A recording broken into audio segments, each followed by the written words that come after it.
dia, gente. Mais um domingo, mais uma semana se iniciando, né? Tenho certeza que se estamos aqui é porque o Senhor nos guardou, nos protegeu e nos direcionou para cá. Então não era para você estar em outro lugar, senão aqui, para ouvir, para louvar, para exaltar o nome desse grande Deus. Amém? Eu queria que vocês colocassem de pé, para a gente fazer uma oração, para a gente agradecer a Deus pelo seu cuidado, pelo seu amor, por essa semana que se findou, por outra semana que vai se iniciar, né? Que nós, ao entrarmos aqui, possamos sentir e entendermos a presença de Deus no nosso meio e dedicar, abrir o nosso coração, a nossa mente, o nosso louvor, que tudo seja para Ele, para a sua glória, né? Para a sua exaltação. Vamos orar? Senhor, te agradecemos, Pai, neste momento, por estar na tua casa, na tua presença. Te agradecemos, Pai, pelo teu cuidado, pelo teu amor. Pai, sabemos que não merecemos, mas cremos que o Senhor está conosco em todo momento, porque o Senhor é Deus, porque o Senhor é Pai. E agradecemos, Pai, pelo seu cuidado e por tudo que o Senhor tem feito, Pai. Por aqueles que ainda vão chegar, que o Senhor possa trazer em paz, que o Senhor possa trazer debaixo das tuas asas, Senhor. E também te agradeço por aqueles que já estão aqui, Senhor, porque sem eles, Senhor, nada disso, sem eles também não poderíamos fazer. Mas que o Senhor seja louvado, que o Senhor seja exaltado, porque tudo é do Senhor, tudo é para a tua glória, tudo é para a sua honra, Senhor. Então faça-se presente no meio de nós, receba o nosso louvor, receba a nossa adoração. É o que eu te peço, Pai, em nome de Jesus. Amém. Amém? Vamos louvar um pouquinho, vamos cantar um louvor. Hoje é ceia, então, para a gente poder introduzir esse momento e pedirmos ao Senhor que nos esclareça, abra o nosso coração e se faça presente no meio de nós.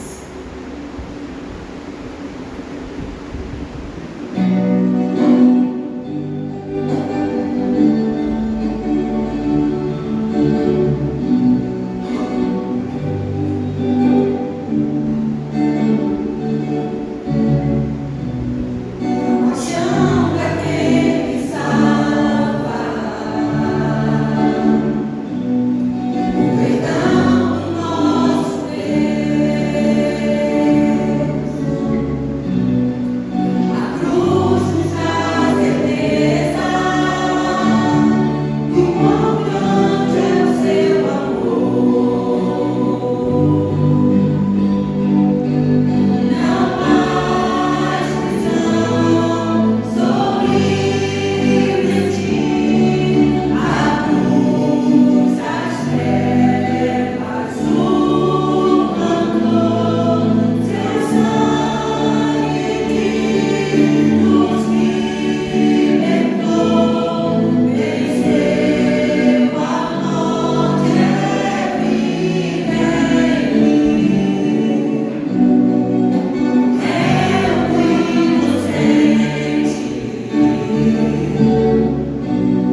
Quando muitas vezes a gente está em situações que pensamos que Deus nos abandonou, que estamos sozinhos, onde está Deus? A Bíblia, ela fala tem uma passagem bíblica que conta sobre um homem que morreu. E eu queria ler alguns trechos desse texto. E muitas vezes a gente não entende o propósito de Deus. E nessa morte desse homem, no final a gente entende o propósito de Deus. E muitas vezes é assim nas nossas vidas. Às vezes a gente não entende por que Deus está em silêncio. A gente ora, a gente busca, a gente leva, oferta. Mas cadê Deus? Ele não está nos ouvindo. Mas Deus tem um propósito. Porque o nosso Deus, Ele não deixaríamos sozinhos. Sabe por quê? Lá na cruz, Ele entregou o seu filho por amor de mim, por amor a você. Então, lá em João, no capítulo 11, eu não vou ler todo o capítulo, eu vou ler só alguns versículos-chave. Mas depois, quem quiser ir lá dar uma conferida, João, capítulo 11, e aí eu vou começar só contextualizando. Jesus era muito amigo de Marta, Maria e Lázaro. E Lázaro ficou enfermo. E aí, Jesus estava longe e ele recebe a seguinte mensagem. Senhor, versículo 3. Senhor, eis que está enfermo aquele que tu amas. E Jesus, ele diz assim, ouvindo isso, ele disse, está em enfermidade, essa enfermidade não é para a morte, mas para a glória de Deus, para que o Filho de Deus seja glorificado por ela. E lá no verso 6, ouvindo, pois, que estava enfermo, ficou ainda mais 2 dias. Verso 17. Chegando, pois, Jesus, achou que já havia 4 dias que estava na sepultura. Verso 21. Disse, pois, Marta a Jesus, Senhor, se tu estivesse aqui, meu irmão não teria morrido. Verso 25. Jesus lhe disse, eu sou a ressurreição e a vida. Quem crê em mim, ainda que esteja morto, viverá. E todo aquele que vive e crê em mim, nunca morrerá. Crês tu isso? Crê tu isso? E lá no versículo 35, a gente vê que Jesus chorou, porque ele se comoveu com a dor das irmãs de Lázaro. E lá no verso 39, Jesus disse, tirai a pedra. Marta, irmã do defunto, disse, Senhor, já cheira mal, porque já há 4 dias que morreu. Verso 41, tiram, pois, a pedra. E Jesus, levantando os olhos para o céu, disse, Pai, graças te dou por me haveres ouvido. Eu bem sei que sempre me ouves, mas eu disse isso por causa da multidão que está ao meu redor, para que crê em tu que enviaste. E tendo dito isso, clamou com grande voz, Lázaro, vem para fora. E o defunto saiu, tendo as mãos e os pés ligados com faixa, e o seu rosto envolto no lenço, disse Jesus, desligai-o e deixei-o ir. Irmãos, tudo na nossa vida tem um propósito. Deus sabe de tudo. Você pode orar, pode achar que Deus não está te ouvindo, mas Ele está. Ele está cuidando de você porque Ele não te deixa só. E o propósito, tinha um propósito. Ele poderia ter ido logo que Ele foi chamado. Mas Ele sabe de tudo. Lá em Eclesiastes 3, há tempo para tudo. Deus sabe de tudo. Muitas vezes, e nós como seres humanos, muitas vezes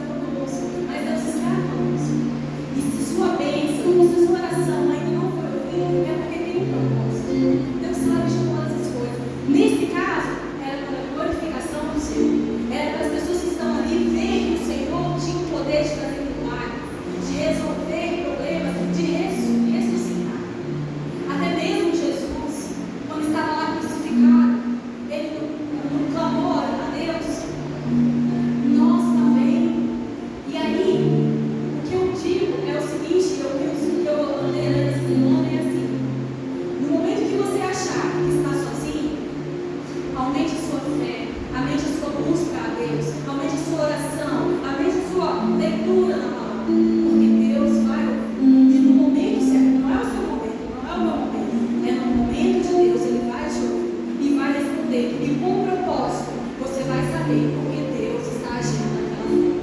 Amém? E o louvor que nós vamos cantar diz: sozinho nunca estarei, nunca andarei. Nós não estamos sozinhos, pode parecer, mas Ele está nos cuidando de nós, nos ajudando, nos olhando e nos guardando.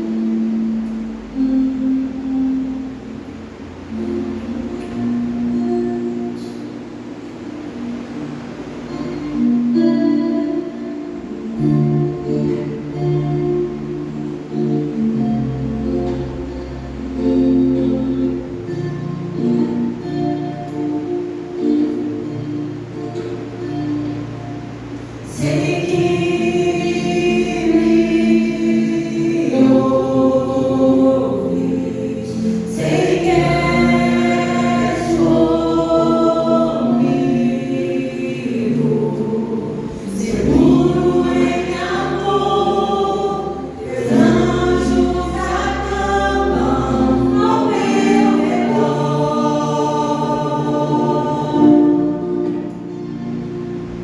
Tu estás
unidos em Cristo, nós vamos avançar, nós vamos seguir como igreja, como tua noiva, Senhor, para aquele dia maravilhoso que o Senhor virá nos buscar.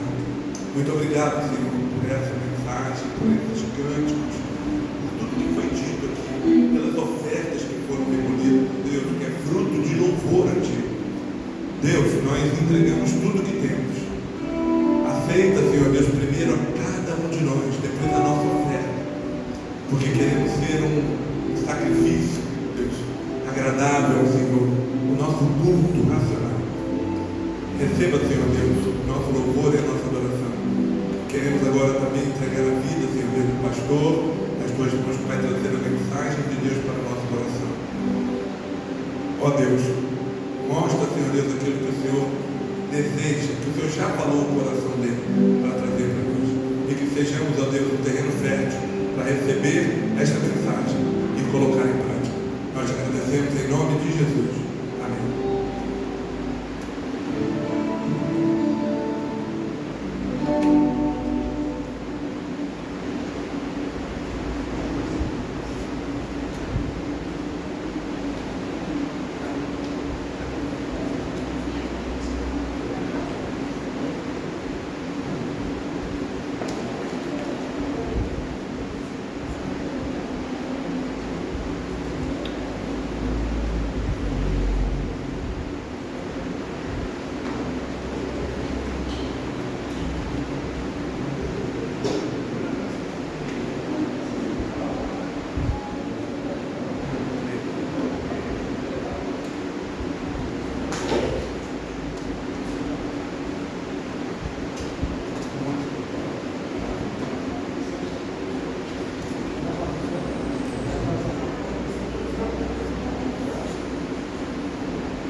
Som, agora sim. Muito bem. Graças a Deus, estamos juntos nesta manhã. Meus irmãos, uma das coisas que mais me deixa pirado ou passado da cabeça em Portugal é quando envio uma mensagem a alguém no WhatsApp que acusa quando a pessoa lê. Eu envio uma mensagem, eu vejo o azulinho, vistozinho azul, significa que a pessoa não só recebeu, mas visualizou e depois não responde. E para quem quer desta equipa? Que fique irado. Eu fico irado, mas não é fácil. Pois, então não tem muito o que dizer, né, Kécia? Mas, eu sou daquelas pessoas que eu fico passado com isto, mas também fico passado com aquelas pessoas, quando eu vejo no telefone, tem lá 50 mensagens por ler. Como é que é possível alguém olhar daqui e ter 50 coisinhas lá e a pessoa não vai sequer ler? Imagina se Deus estivesse no WhatsApp e das duas ou tinha mensagens tuas que tu enviaste a ele por ler, ou somente dava uma vista e não respondia. Qual é que seria o teu sentimento? Uma sensação estranha, falar com alguém, solicitar às vezes uma pergunta e o objetivo é o ter uma resposta e é o silêncio. Enviamos mensagens para Deus e são as nossas orações. E muitas vezes, ou algumas vezes, parece que ele não responde. Parece que ele visualizou, porque ele ouve, então ele visualiza, mas ele não responde. É como se recebêssemos só o vistozinho azul. Enviei a mensagem para Deus, Deus visualizou, mas ele não responde. É um pouco disto que o profeta que hoje vamos olhar para a vida dele, o Abacuque, vivenciou. Abacuque é um dos livros dos profetas menores que nós estamos a estudar, a fazer esta série de leituras dos profetas menores, e estamos a olhar a vida deles, o tempo em que eles profetizaram, as dificuldades que eles vivenciaram. E Abacuque, ele entra como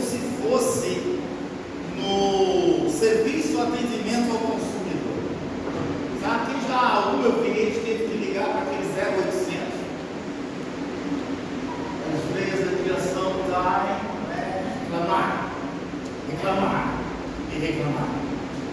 Às vezes eles ficam lá a tocar aquela musiquinha, os nossos atendentes estão ocupados demais, aguarda até que você seja atendido e fica. Eu já cheguei a ficar 50 minutos, quase uma hora à espera na teimosia.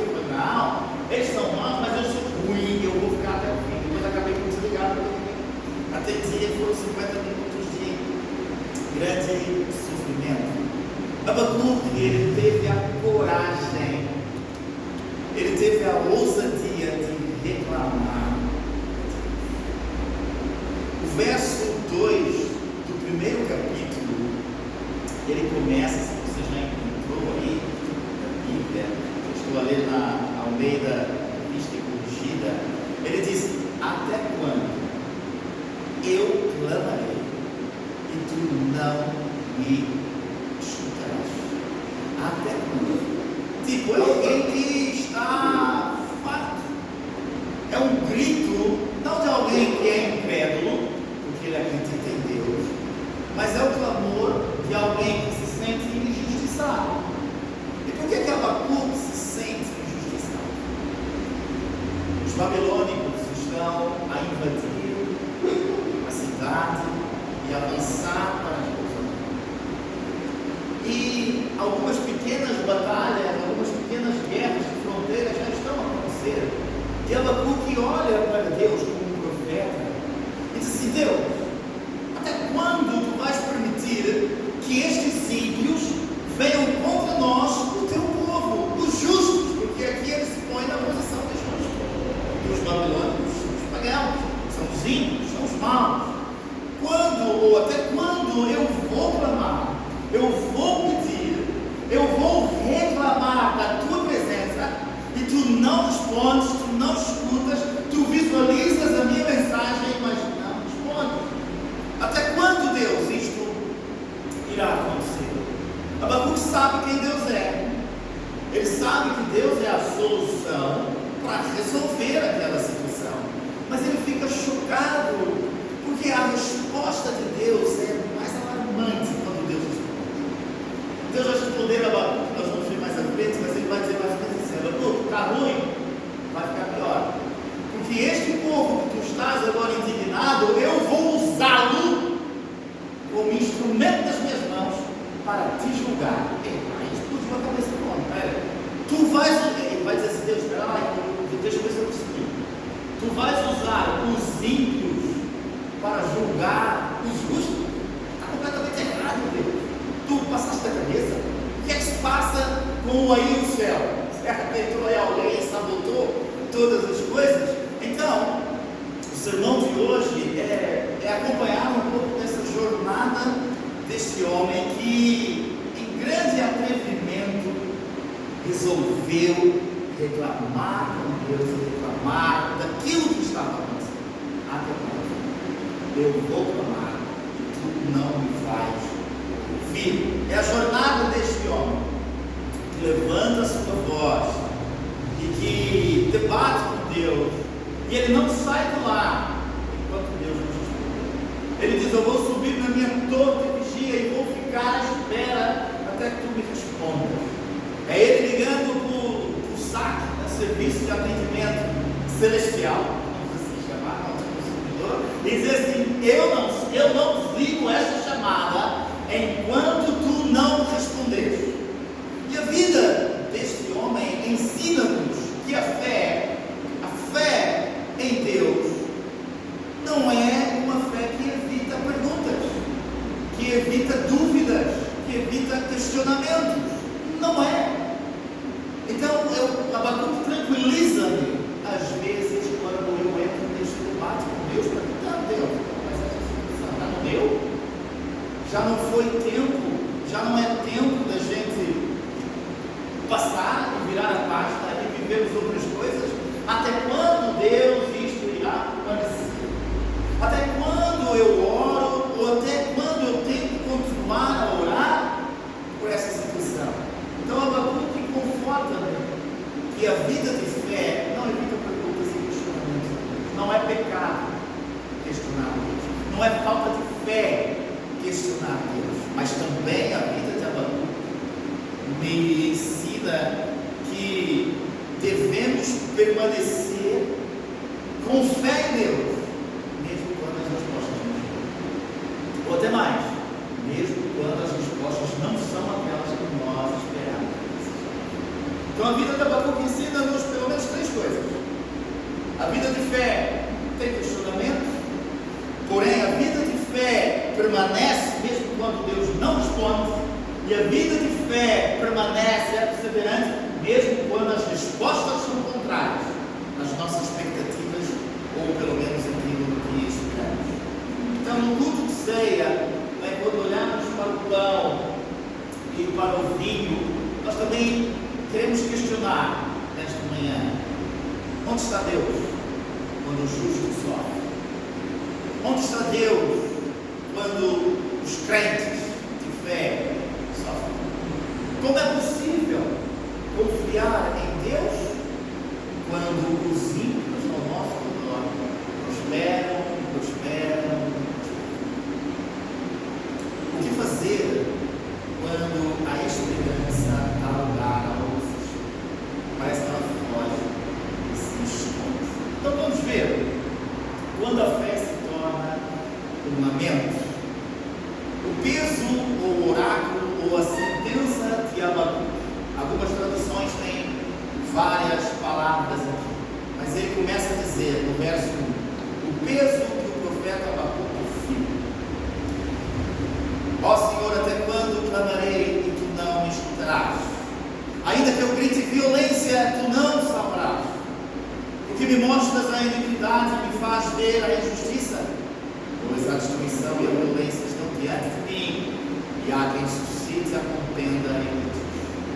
Por isso a lei se afrouxa, e o julgamento nunca se manifesta, pois o perverso se aproxima do justo, e assim o julgamento prossegue. Esta é a compreensão dos primeiros versículos que ele escreve. O livro destaca-se entre os 12 profetas menores. Abacuque é um dos únicos que ousa com profundidade abordar este problema do mal, da injustiça, face ao amor e à justiça de Deus diante do seu povo. E ele vai ministrar alguns oráculos, e ele estrutura o seu livro como um diálogo muito tenso. Porque não pense que essas palavras foram ditas ou escritas ou pensadas de ânimo leve. Há uma tensão, há um sentimento de quase acusação dela. Tu não vais fazer, tu não vais intervir, mas espera lá, tu não estás a ver o que é que estamos a ver, onde estás tu? É um diálogo bastante tenso, porém a tensão é entre o profeta e Deus, entre o homem de Deus e Deus daquele homem que o chamou, que o escolheu, e ele expõe com alguma perplexidade. Eu acho que ninguém faz isso como Abacuque, diante de uma aparente passividade. Quem já viveu algum momento da vida que a conclusão foi esta? Deus, onde tu estás? Aonde tu estás quando eu passo por uma doença? Aonde tu estás quando, de uma hora para outra, como um sopro, como a Bíblia diz, a vida se desvanece? Onde tu estás quando o chão some? Onde tu estás quando eu recebo uma notícia num tempo difícil dizendo: olha, está cá a carta, assine, já não conseguimos mais manter-te aqui no local de trabalho, te mandamos embora e és demitido. Quando tu oras a Deus e parece que Ele está passivo e não responde, parece que não está atuante, é esta a condição de Abacuque. No verso 13, o Abacuque vai dizer assim, parece que ele está nesse diálogo a lembrar a Deus quem o próprio Deus é. E quando Deus diz: eu vou levantar uma nação ímpia e Ele vai te julgar, Ele vai dizer assim, verso 13 do capítulo 1, tu és tão puro de olhos. Tipo, Deus, eu sei que tu és isso, parece que ele está a lembrar Deus. Tu és puro de olhos e tu não podes ver o mal e não podes contemplar a iniquidade. Deus, tu sabes quem tu és. Eu vou te dizer quem quem tu és. Tu és o Deus santo, tu és o Deus puro, tu és o Deus compassivo, tu és o Deus de amor, tu és o Deus, como cantamos nessa manhã, que sozinho eu nunca andarei, porque tu prometeste que estaria comigo todos os dias. Tu és esse Deus parceiro, companheiro, presente. E ele está a questionar isto. Ele continua: porque olhas para os que procedem traiçoeiramente e seguras a tua língua, tipo, tu não fazes nada quando o perverso devora o homem que é mais justo do que ele. Ele se sente injustiçado. Eu não sei se os irmãos estão a entender a tensão que existe neste diálogo. Ele reclama: até quando tu irás permanecer passivo? Depois ele diz: eu sei quem tu és, tu não podes ver o mal, tu não podes contemplar a maldade, mas por que tu olhas e retém a tua língua, não fazes nada diante do perverso, quando ele vem contra nós, os justos, e prevalece? Até quando, Deus, podemos ver, ou pelo menos sentir, o que se passa no coração aqui do Abacuque? Deus, não irás fazer nada diante daquilo que se avecina. Os babilônicos estão a cercar a cidade, já não entram mantimento. As nossas crianças, as nossas mães, os pais já não podem sair para trabalhar fora de Jerusalém, então nós estamos a consumir literalmente o que está cá. O cenário vai ser tão difícil que Jeremias, em Lamentações, vai dizer que uma mãe que amamentou um bebê no colo e a outra ao lado deseja comer o filho porque não tem filho. Este é o cenário que se avizinha. E Abacuque diz: não faz nada. É um tempo de instabilidade econômica, decadência moral. Tudo está estruturado de uma forma de lamento, clamor, desilusão. É o Abacuque, que é mais do que um espectador da maldade. Ele é o homem que sente, ele é o homem que intercede pelo povo, que vê e sente a degradação. É este homem que está a falar com Deus. E os termos que ele utiliza nestes primeiros versículos, palavras como violência, destruição, contenda, litígio, tudo isso contra o justo, contra Israel, no caso dele, contra Judá. Ele vai até mais além. Ele vai dizer: o nosso sistema legal, jurídico, ele vai dizer, a lei perdeu a sua força. Afrouxar é perder a força. A lei perdeu a força e Deus parece que não tem interesse em corrigir isso. Este é o sentimento, esta é a angústia daquele homem diante de respostas de Deus, ressoando muitas vezes o que vivemos. Nós vivemos num tempo que não é diferente de Abacuque. Quando nós olhamos as notícias, eu consigo ver o mesmo.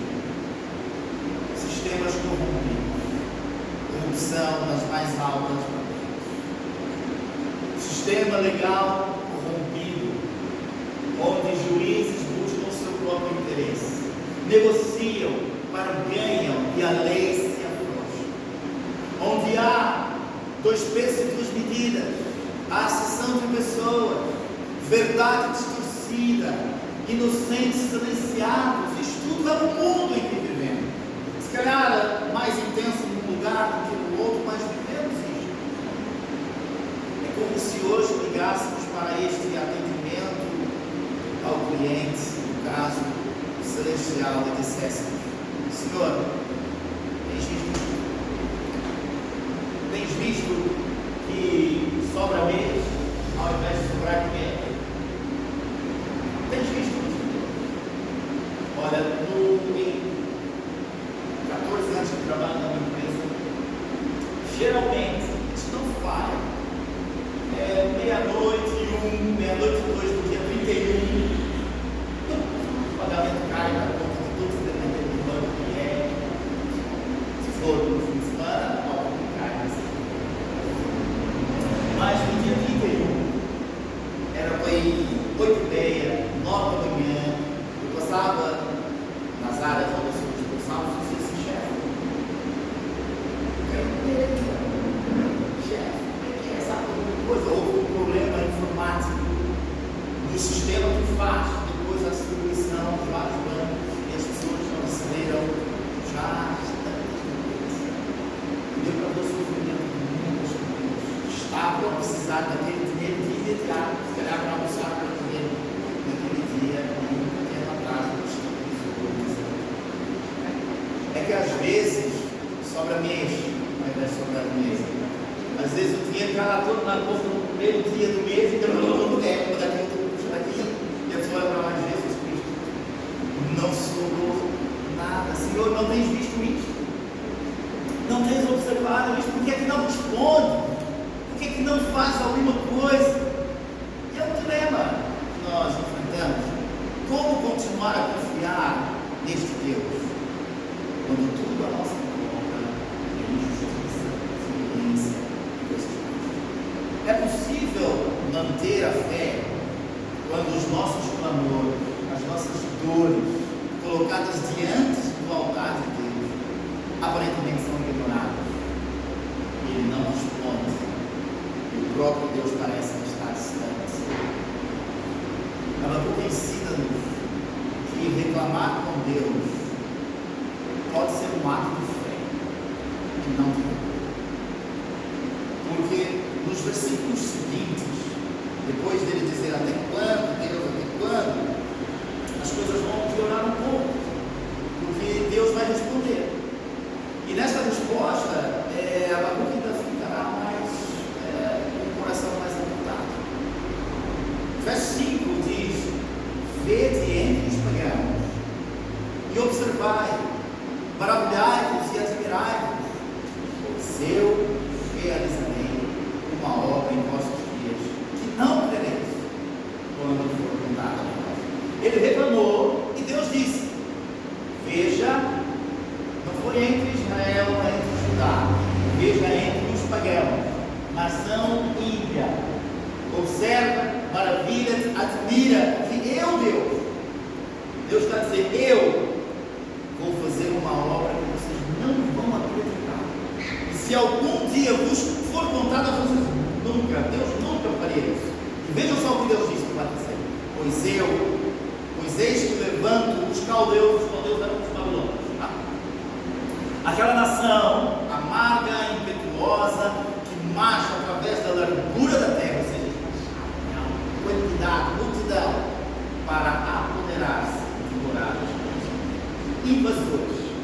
Eles marchavam contra os povos e destruíam os povos, levavam cativos para a terra, matavam homens e mulheres, levavam os melhores da nação. Daniel e seus amigos foram todos levados para a Babilônia.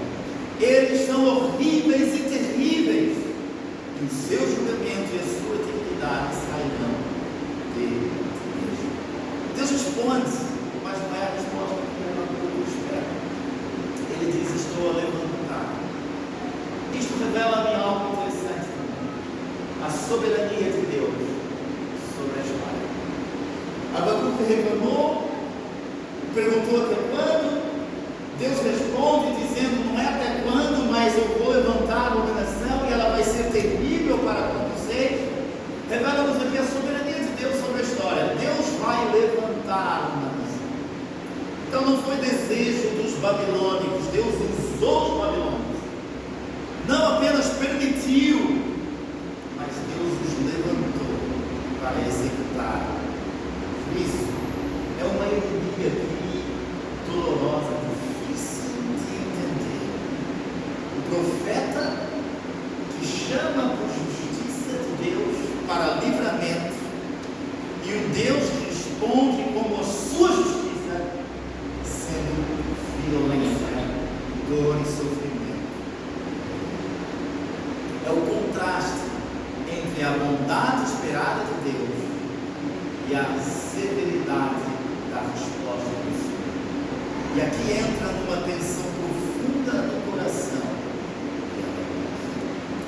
É que se eu vos perguntar algum texto do livro de Habacuque que saibam de cor, se calhar Vai muitos irão dizer o justo viverá. Outros vão dizer ainda que a fogueira não floresça. É o mesmo homem que antes de chegar na fogueira que não floresça, ele está nesta dor com Deus, ele está nesse sofrimento com Deus. Quantas vezes pedimos livramento de Deus, pedimos água a Deus, e Deus nos leva para o deserto. Quantas vezes pedimos, Deus, derrama sobre mim a tua paz, e a bonança não vem.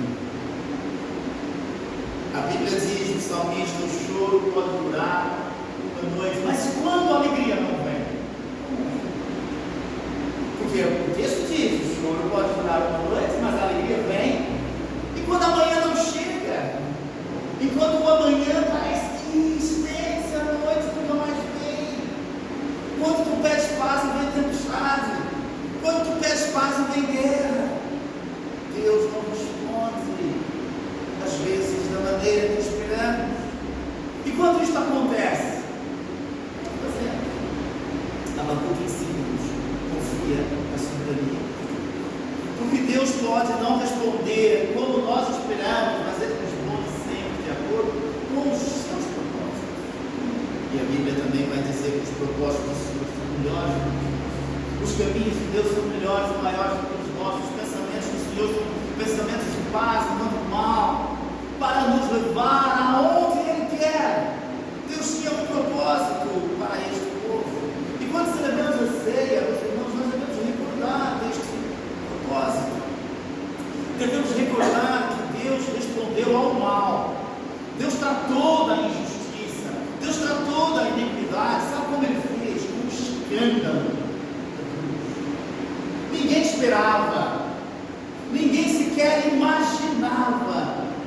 Isaías diz: nem olho viu e nem ouvido ouviu.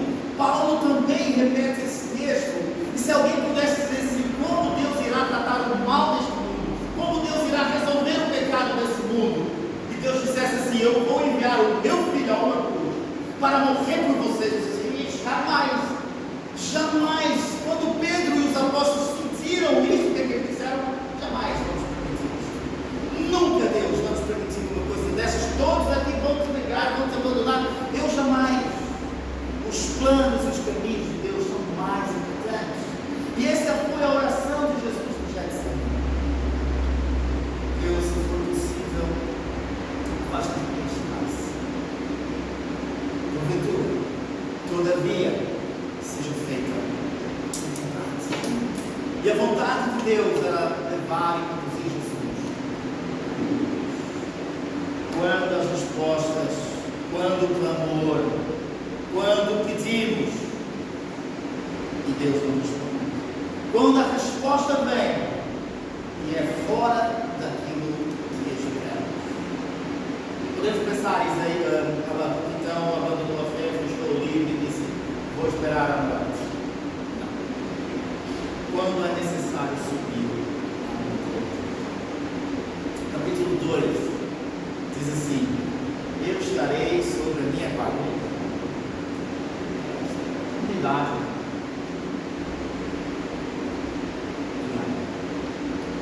O texto diz: eu estarei sobre a minha guarda e me colocarei numa torre. Vigiarei para ver o que Ele fará a mim e o que eu responderei quando for provado. Então o Senhor me respondeu e me disse: escreve a visão, faça bem legível sobre as tábuas, para que a possa ler quem passa por ela. Pois a visão é ainda para o tempo determinado, mas no final ela falará e não mentirá. Se tardar, espera, porque certamente virá e não tardará. Eis que a alma dele, que é orgulhosa, não é reta nele, mas o justo viverá.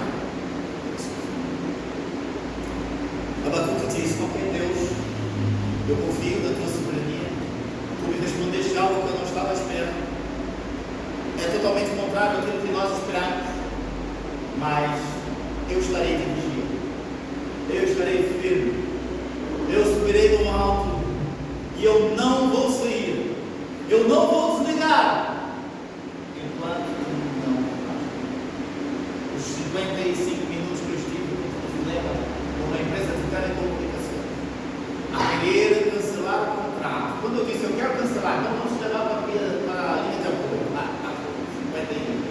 10 minutos lá e depois tive que desligar. O Abacuque está dizendo: eu não vou. Eu vou estar. Eu vou permanecer. E Deus diz: muito bem. Então escreve. Como fizemos a nossa placa de hoje da Igreja da Luz. Está lá fora, grandona, linda. Porque nós queremos que os carros que passem ali, que são muitos a passarem, vejam, está tudo aqui. Deus fez a mesma coisa com o Abacuque. Olha, escreve numa tábua bem grande para quem passar possa ver, possa experimentar, possa vivenciar. E Abacuque, ele termina esta parte dizendo: justo, o justo vive pela fé.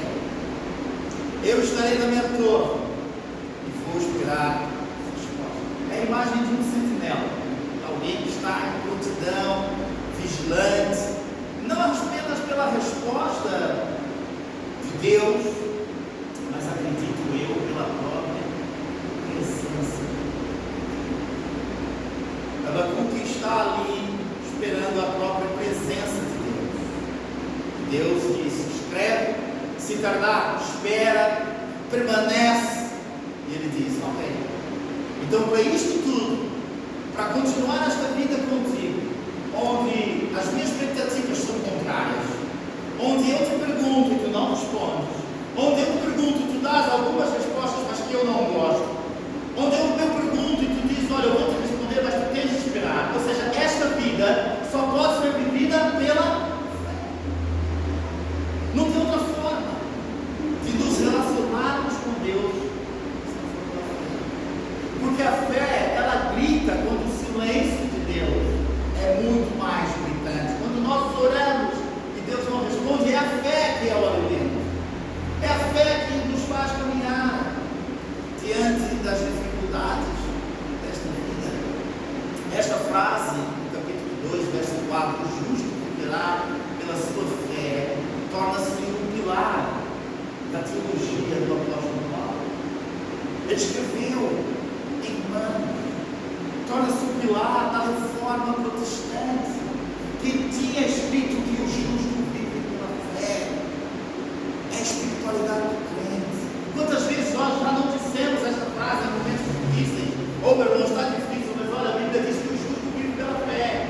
E às vezes parece que é uma frase assim dita num ambiente muito calmo. Não foi uma conversa tensa de um contexto de guerra, de batalha, onde a fé foi de fato o grande desafio. Permanecer firme em fé foi o grande desafio de Abacuque. A fé aqui não é um sentimento, não é espiritualidade ou espiritualismo, não é emotivo, é fidelidade, é confiança plena, é resistência, é esperança, é continuidade, é prosseguir, mesmo quando tudo ao contrário diz não vai ser. O apóstolo Paulo, ele em 1 Coríntios 15, verso 58, ele vai dizer que não é em vão o trabalho, mas é nós devemos perceber. Ele diz que nós devemos ser perseverantes, e nós devemos caminhar com Deus. Não é fácil, porque o final será glorioso, mas o processo e a jornada é difícil. Viver pela fé implica uma confiança plena em Deus, plena nas promessas de Deus, mesmo quando o cumprimento dessas promessas não são visíveis,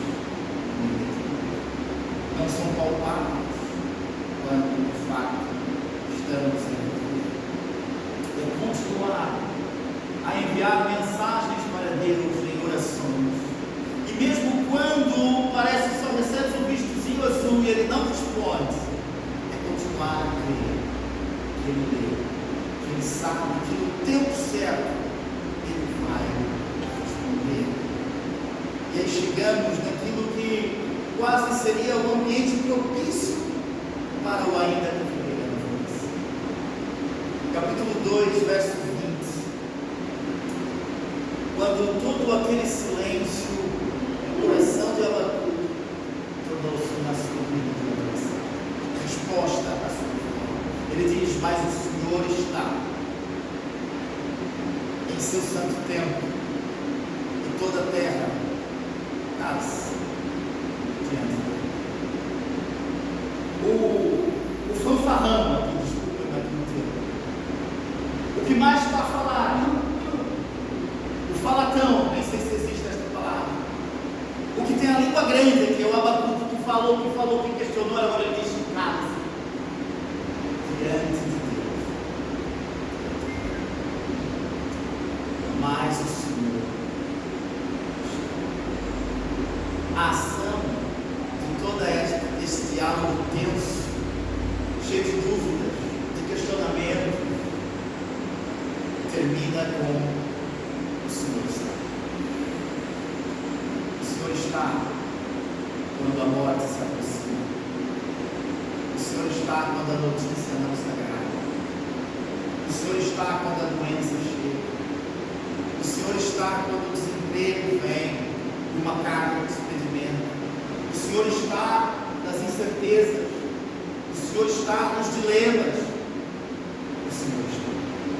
Eu acho que esta frase, ela é extraordinária, porque nos momentos mais difíceis da tua vida, o Senhor está. A presença dele se faz presente. Por saber que o Senhor está, a figueira pode não florescer, os gatos dos currais podem desaparecer, a oliveira pode não dar o seu fruto, mas porque o Senhor está, eu exultarei no Deus da minha salvação. Cantarei louvores porque eu sei que Ele está. Sozinho, nunca cantarei. Aquele que falou, que questionou, agora calou-se diante de Deus, diante de tudo aquilo que ele não entendia, porque ele registrou somente confiar em Deus. Quem conhece a presença de Deus aprende que há silêncios que gritam mais alto do que o barulho. Quem adora em silêncio reconhece que Deus está, mesmo quando tudo parece forte. Deus está. E este silêncio de Abacuque não é um silêncio de desistência, mas é um silêncio de rendição. Mesmo não entendendo, mesmo continuando no seu coração a dizer e a pensar: poxa Deus, nós somos o teu povo, e estes ímpios vêm, nos irão destruir, e tu estás a permitir isto. Deus, eu confesso, é difícil, mas porque eu decidi viver pela fé. Esta fé faz-me pensar que os teus pensamentos, os teus caminhos, os teus propósitos são melhores e maiores do que os meus. Porque sabem, meus irmãos, o povo de Israel vai ficar 70 anos preso na Babilônia. 70 anos. Eles ficaram lá. E muitos escreveram, havia profetas na Babilônia, Daniel foi um deles, escreveu livros e falou da vida do Messias. Jeremias esteve na Babilônia. E quando Jesus nasce, vieram magos do Oriente, esta região dos caldeus da Babilônia, e eles vieram reconhecer Jesus como rei, e eles traziam ofertas e prendas ao rei, e eles se dirigiram a Herodes, dizendo: Herodes, está cá uma profecia que fala de um menino que iria nascer na cidade de Belém. Nós queremos ofertar porque ele é o verdadeiro rei. Eles sabiam dessas profecias. Já há mais de 500 anos. Deus havia levantado os caldeus para que o seu povo pudesse ser dizimado, mas que de lá pudesse escrever profecias, para que 500 anos depois elas fossem cumpridas, trazendo credibilidade àquilo que estava acontecendo com o menino que nasceu em Jerusalém. Os caminhos do Senhor não são nossos. A vontade, os desejos do Senhor não são nossos. Então, mesa nesta manhã, todos nós temos as nossas perguntas, os nossos questionamentos. Nem ouso falar deles a outras pessoas, porque eu brinco dizendo muitas vezes, quando eu chegava aos Santos, eu não sei, muitos de nós temos as angústias do coração quando participamos, questionamentos, perguntas, os silêncios ocultos do nosso coração, questões que gritam para dentro. E se calhar hoje ainda iremos perguntar até quando isto irá acontecer. O Abacuque, lá no chat que estava com Deus de conversa, ele não fechou, ele continuou e ele não desistiu. No fim compreendeu que a resposta de Deus não era um argumento para justificar, mas a resposta de Deus foi a sua própria presença. Eu vou estar. Eu estou. Por isso, não tenho medo. Esta foi a grande agonia de Jesus, quando ele disse: afasta de mim de graça. Porque quando ele assume todos os pecados da humanidade, Jesus até então tratou Deus como Pai. Na cruz ele disse que Deus levou. O que é que me ama? Em algum momento, por causa de mim e de ti, Deus está. Era preciso ele passar por isto sozinho, para ser o nosso intercessor perfeito. Porém, isso não fez com que Jesus andasse para trás. Pelo contrário, ele caminhasse com grande força à cruz, porque ele confiou no trabalho do Pai. Deus diz em Isaías 53 que agradou o noivo. Agradou, este foi o trabalho do Pai. Moer o seu próprio filho, causa. Então hoje a mesa traz as perguntas, as angústias, entrega a Deus tudo que tu tens aí no teu coração, o que talvez tu estejas a clamar há semanas por alguém da tua família, para que esta pessoa conheça Cristo e entregue a sua vida a Ele. E a única resposta tem sido silêncio há anos.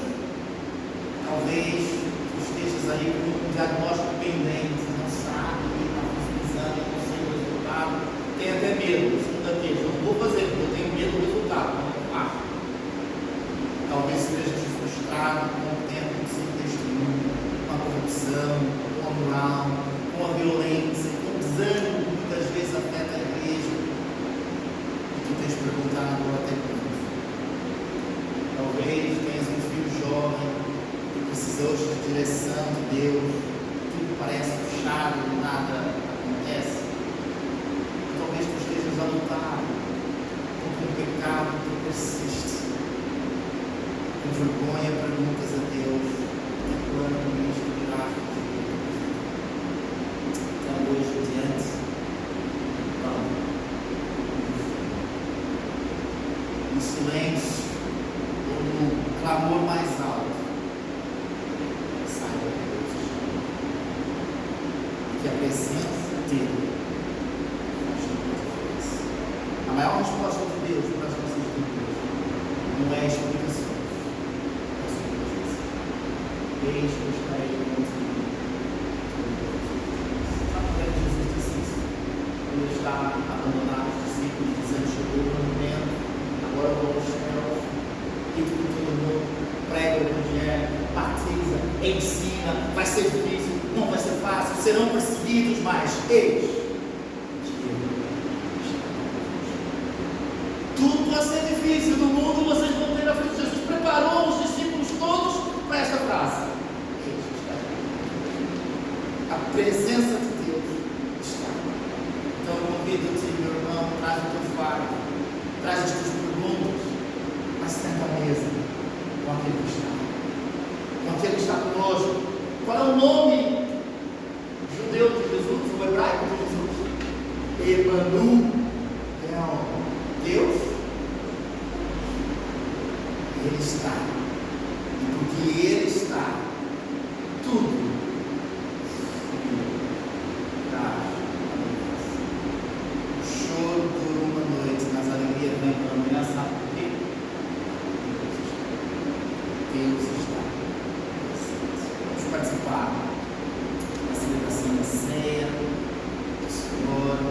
preparar aqui os nossos corações para este momento tão especial, tão lindo, que hoje aprendemos que Deus não está ausente, Deus está presente e que a sua presença se manifesta por meio de um perseverança, de subir na torre e dizer: eu não te digo, eu não te abandono, eu não te deixo, porque eu identifico a tua presença.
Bíblia diz que nós devemos nos examinar. Devemos examinar a nós mesmos antes de comermos o pão e bebermos deste cálice. Igreja alguma, pastor algum, tem autoridade para dizer que não pode participar. Não podemos. A Bíblia não nos dá essa autoridade. Simplesmente autoriza-nos a dizer: façam uma reflexão. Examina-te a ti mesmo. Sou eu que vou fazer esta análise necessária. És tu. E neste contexto da grande comissão, depois da ressurreição de Jesus, Marcos 16 diz que no primeiro dia da semana as mulheres foram ao túmulo porque queriam continuar a tratar de Jesus, mas elas tinham uma grande preocupação: mas quem vai remover a pedra para nós entrar? E quando elas lá chegam, de fato, Jesus já não está. Jesus fala com elas, o anjo diz: ele ressuscitou, avisem a Pedro, porque Jesus vai para a Galileia, ele está ao sul, ele vai para o norte. E elas são tomadas deste grande tremor e assombro. E no verso 9, do capítulo 16 de Marcos, diz assim: havendo ele ressuscitado de manhã cedo, no primeiro dia da semana, ou seja, no domingo, ele aparece primeiro a Maria Madalena, da qual ele havia expulsado demônios, e partindo ela foi e anunciou aquele que, tendo sido dos companheiros de Jesus, que estavam tristes e choravam, e eles, ouvindo o que ela estava a dizer, não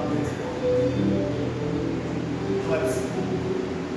Nós fomos levados, nós o sepultamos, nós estamos vivendo. Depois o texto ainda continua.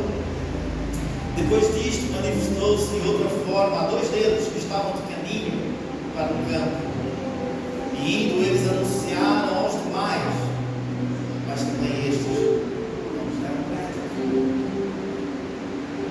Finalmente, parece que Marcos diz assim: finalmente apareceu Jesus aos 12, aos 11, quando estavam à mesa. Jesus censura-lhes a incredulidade e a riqueza. A ceia faz-nos lembrar, tem que nos fazer pensar nesta vida que deve ser vivida pela vida. Não é uma vida vivida sem questionamentos, sem perguntas, sem dúvidas, porque a fé vemos hoje que não tem nada a ver com isso. Não é um sentimento, é uma vida vivida na confiança e na promessa. Jesus havia dito: é preciso que eu vá a Jerusalém, que eu seja entregue na mão dos pecadores, que eu seja morto, sepultado, mas ao terceiro dia eu hei de ressuscitar.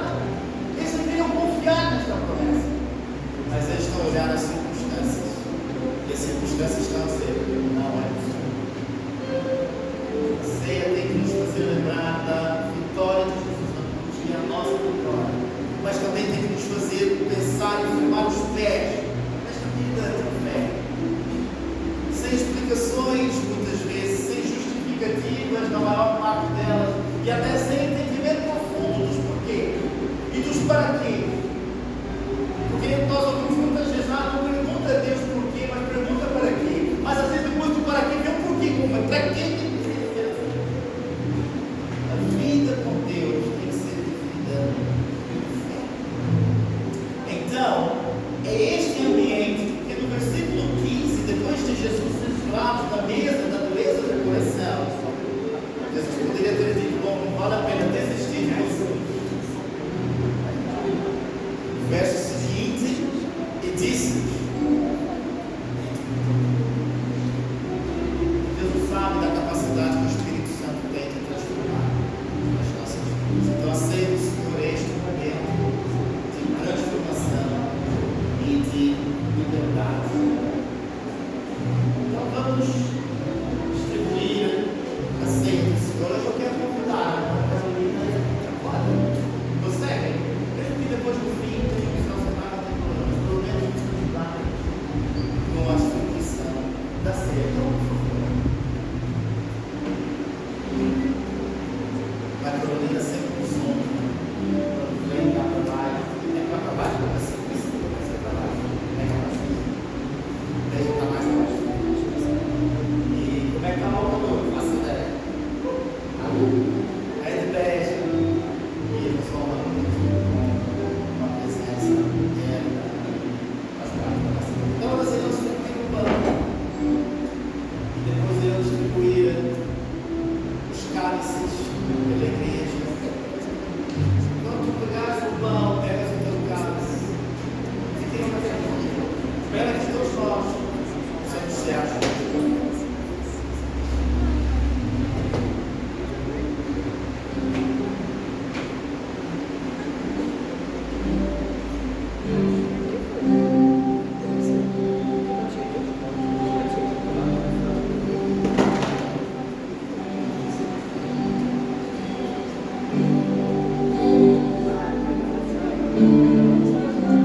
pagar esse preço?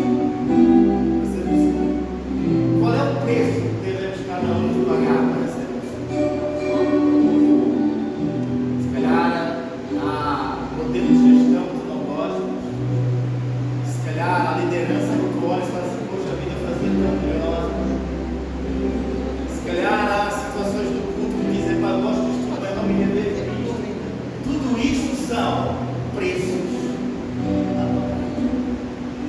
Se ele não sabe, ele está lá na frente, ou aquele pastor está lá na frente, mas eu quando olho a vida dele, ele parece que é verdade, nesse dia. Está disposto a pagar isso. É na força do Espírito, não é nossa, é na força do Espírito. Nós declaramos, proclamamos, que nós vamos pagar o preço para sermos, para andarmos em comunidade, seja cá, seja num bar, seja num lugar qualquer, pagar esse preço. Foi essa oração. Eu oro, Pai, não só por estes, mas por aqueles que ainda não te viram, para aqueles que Jesus não falou num modelo de unidade qualquer, para que eles possam ser um como eu.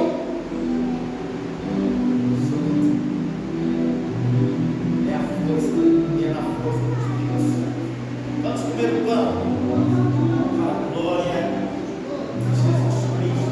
Todos juntos vamos comer. Vem cá, Glória. Glória, vem cá, irmã Carolina.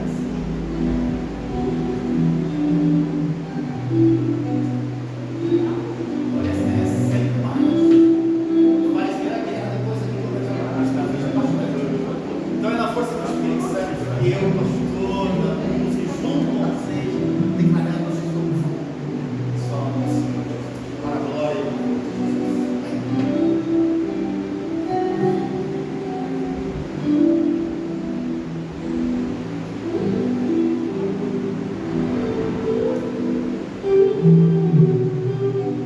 Obrigado, Deus, pela oportunidade que temos nesta manhã. Com o que somos, com o que temos, com as nossas questões, com as nossas dúvidas, com as dificuldades de entendermos muitas vezes a forma do teu agir, de entendermos a tua soberania, apesar de aceitarmos na nossa vida, às vezes é difícil esta caminhada, quando a noite e amanhã nunca mais vem, e o choro se prolonga por tanto tempo, quando o silêncio permanece muitas vezes, gritando mais alto na nossa vida e no nosso coração. Quando o mundo se levanta contra nós, dizendo que não vale a pena, saber que tu estás é um alívio e um alento do nosso coração. Quando as dificuldades vierem, Deus, então ensina-nos por meio do teu Espírito a dizer: o Senhor está, porque tu estás. Tudo, por mais que a circunstância não mude, nós mudaremos o nosso coração na circunstância que vivemos pela fé. Obrigado porque este pão traz a nossa memória este preço que foi pago na cruz, para que nós fôssemos um só povo no Senhor, para a glória de Cristo. Amém.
dia 10, como você está? Chegaram.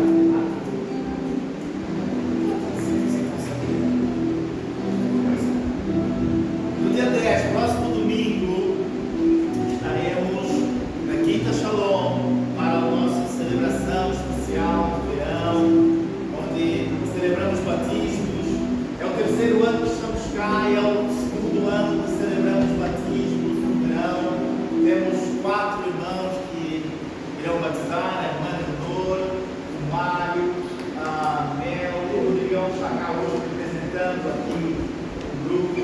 Vai ser uma alegria para nós. Então, dia 10, Rita, a Joana Carolina estão mais convidadas se quiserem ficar. É uma quinta com piscina, então a Vitória acho que vai amar aquilo, vai gravar para aquilo, mas eu sabemos todas as dificuldades, está bem?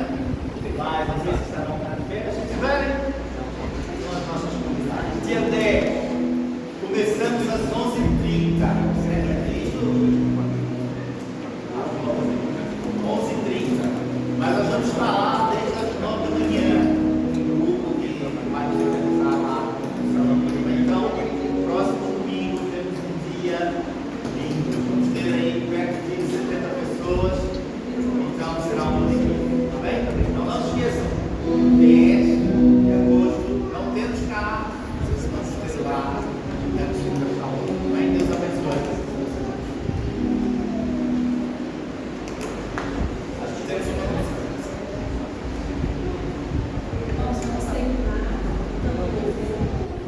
Que vocês tenham uma boa semana, que o Espírito do Senhor acompanhe vocês, tá bem? Vamos louvar?